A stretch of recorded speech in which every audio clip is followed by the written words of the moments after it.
আসসালামু আলাইকুম। কেমন আছেন সবাই? আশা করি আল্লাহর রহমতে যে যেখানেই আছেন সবাই খুবই ভালো আছেন। আবারও হাজির হয়ে গেলাম নতুন একটি রেসিপি নিয়ে। আজকে তৈরি করে দেখাবো খুবই মজাদার একটা পিঠার রেসিপি। অল্প কিছু সময়ের মধ্যে পিঠাটা তৈরি করা হলেও খেতে কিন্তু হয় অসম্ভব মজার। চলুন তাহলে এই অল্প সময়ের মজাদার পিঠার পুরো প্রস্তুত প্রণালী দেখে আসি। পিঠাটার জন্য প্রথমে একটা ব্যাটার তৈরি করতে হবে। তার জন্য এখানে বোলের মধ্যে আমি নিয়ে নিচ্ছি 2 কাপ পরিমাণ চাউলের গুঁড়া। এই পিঠাটা তৈরি করার জন্য শুধুমাত্র চাউলের গুঁড়া দিয়েই কিন্তু তৈরি করতে হবে। তারপর দিয়ে দিচ্ছি এখানে 1 চামচের মতো লবণ। তার সঙ্গে সঙ্গে অ্যাড করে দিচ্ছি হালকা কুসুম গরম পানি 1 কাপ। 1 কাপ পরিমাণ পানি দিয়ে খুব ভালোভাবে চাউলের গুঁড়াটা এখন মিশিয়ে নিতে হবে। 3 থেকে 4 মিনিট এভাবে একটু মাখাতে হবে। এতে করে কি হবে, চাউলের গুঁড়াটা খুব ভালোভাবে ফুলে উঠবে। আমি খুব ভালোভাবে মিশিয়ে নিয়েছি। এখন ঢাকনাটা দিয়ে এই ব্যাটারটাকে আমি একটা সাইডে রেখে দিব ঘড়ি ধরে 30 মিনিটের মতো। 30 মিনিটের মতো রেস্টে রাখার কারণে পিঠাটা কিন্তু অনেক বেশি সফট হবে। দেখতেই পাচ্ছেন আমি 30 মিনিটের মতো রেস্টে রেখেছিলাম। এই পর্যায়ে চাউলের গুঁড়াটা ফুলে কিন্তু খুব ভালোভাবে পানির সঙ্গে মিশে গিয়েছে। এখন কিন্তু ব্যাটারটা এই পর্যায়ে আবার একটু ঘন হয়ে গিয়েছে, তাই আবারও আমি এখানে পানি দিয়ে দিলাম 1/2 কাপ পরিমাণ। আর এই ব্যাটারটা তৈরি করার জন্য আমি কিন্তু এখানে সম্পূর্ণই কুসুম গরম পানি ব্যবহার করেছি। কোনোভাবেই এই ব্যাটারের জন্য কিন্তু ঠান্ডা পানি ব্যবহার করা যাবে না। এখন এই পিঠাটা বানানোর জন্য চুলায় একটা প্যান বসিয়ে দিয়ে দিচ্ছি এখানে 1/2 চামচ পরিমাণ সয়াবিন তেল। একটা টিস্যু দিয়ে খুব ভালোভাবে প্যানটাকে একটু মুছে নিচ্ছি। প্রথমেই আমরা ছিটা পিঠা যেভাবে করে বানিয়ে নিই, নর্মালি কিন্তু ছিটা পিঠাই বানিয়ে নিব। এভাবে ছিটিয়ে ছিটিয়ে খুব ভালোভাবে প্যানটাকে এভাবে ভরে দিতে হবে। এতে করে কি হবে, চারি সাইডে খুব সুন্দরভাবে জয়েন্ট লেগে থাকবে এবং পিঠাটাও কিন্তু অনেক বেশি পারফেক্ট হবে। যখন পিঠাটা ভালো করে সেদ্ধ হয়ে যাবে সেই পর্যায়ে আমি আলতো করে নিজের পছন্দ মতো ভাঁজ দিয়ে নিয়েছি। আর প্রতিটা পিঠা তৈরি করার পর প্যানটাকে এভাবে মুছে দিতে হবে। এতে করে কি হবে, পিঠাগুলোর কালার একই রকম থাকবে। আবারও আমি একটা পিঠা দিয়ে একই রকম করে ভাঁজ করে তুলে নিয়েছি। এভাবে করে ভাঁজ করে তুলে নিলে এই পিঠাটা যখন আমরা ভিজাবো বা শিরার মধ্যে দিব তখন কিন্তু দেখতে অনেক সুন্দর লাগবে। একে একে সবগুলো ছিটা পিঠা আমি বানিয়ে নিয়েছি। নর্মালি জাস্ট ভাঁজটাকে আমি একটু আলাদা করে নিয়েছি। যে বাটির মধ্যে পিঠাটাকে আমরা ভেজাবো সরাসরি একটা একটা করে পিঠা সেই বাটির মধ্যে নিয়ে নিচ্ছি।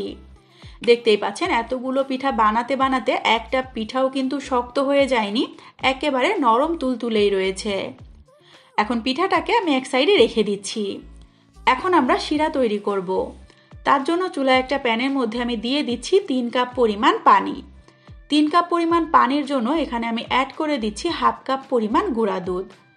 গুঁড়া দুধটা যদি আপনাদের হাতের কাছে না থাকে এই কাজটা কিন্তু গরুর দুধ দিয়েও করতে পারবেন। তবে গুঁড়া দুধের যেহেতু নিজস্ব একটা ফ্লেভার আছে তাই পিঠাটা খেতে কিন্তু বেশ ভালো লাগে।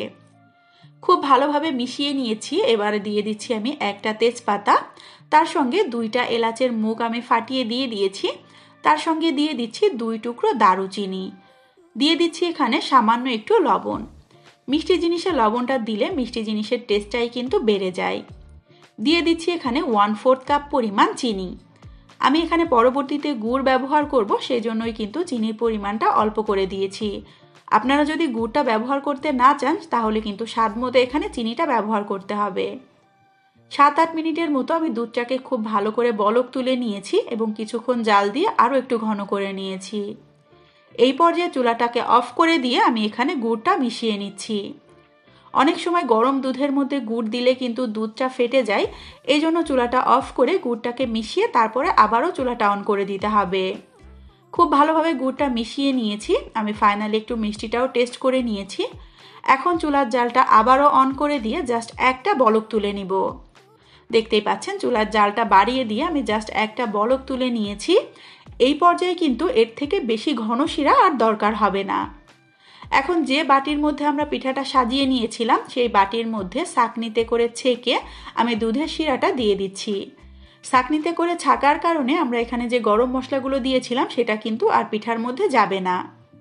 দেখতেই পাচ্ছেন আমি যতটুকু শিরা তৈরি করেছিলাম পিঠার জন্য কিন্তু একেবারে পারফেক্ট।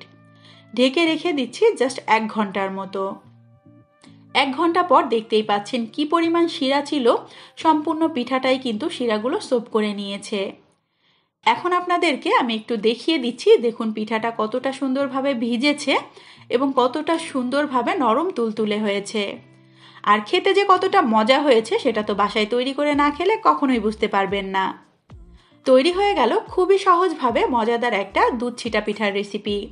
আশা করি আমার আজকের এই দুধ ছিটা পিঠার রেসিপিটা আপনাদের কাছে খুবই ভালো লেগেছে।